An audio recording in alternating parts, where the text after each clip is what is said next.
mi tang det Bible pen ta si mi en det Lang pen ta si mi tang det Bible pen ta si mi en det Jadi tam persik awi det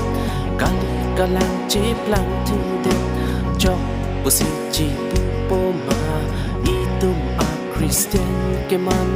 Chok pusi chi pu po ma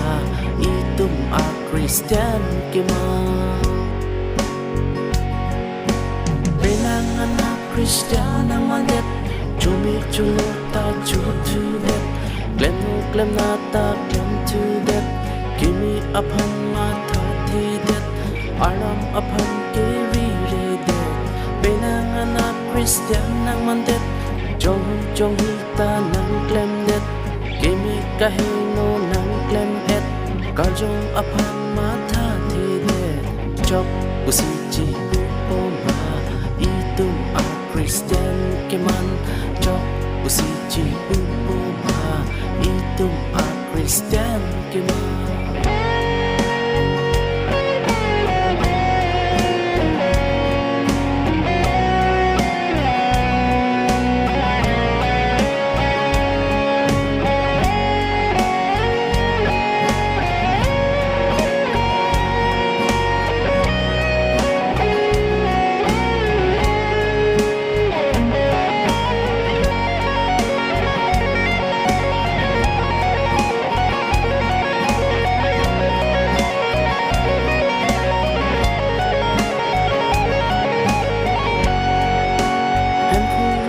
Ikan hon ipan GP data pran hat thing par pan Nang ben ni ka pe chok chi apan Kang jin sa pe klang lo ipan On ta pi pot lima ta kran Tempura nang ikan hon ipan GP data pran hat thing par pan Nang ben ni ka pe chok chi apan Kang jin sa pe klang lo ipan On ta pi pot lima ta kran Chok pusi chi pu po ma Itum a Christian keman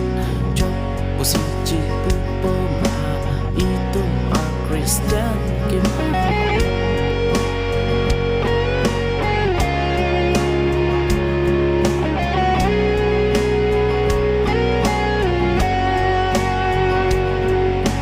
Lang pen ta si mi tang det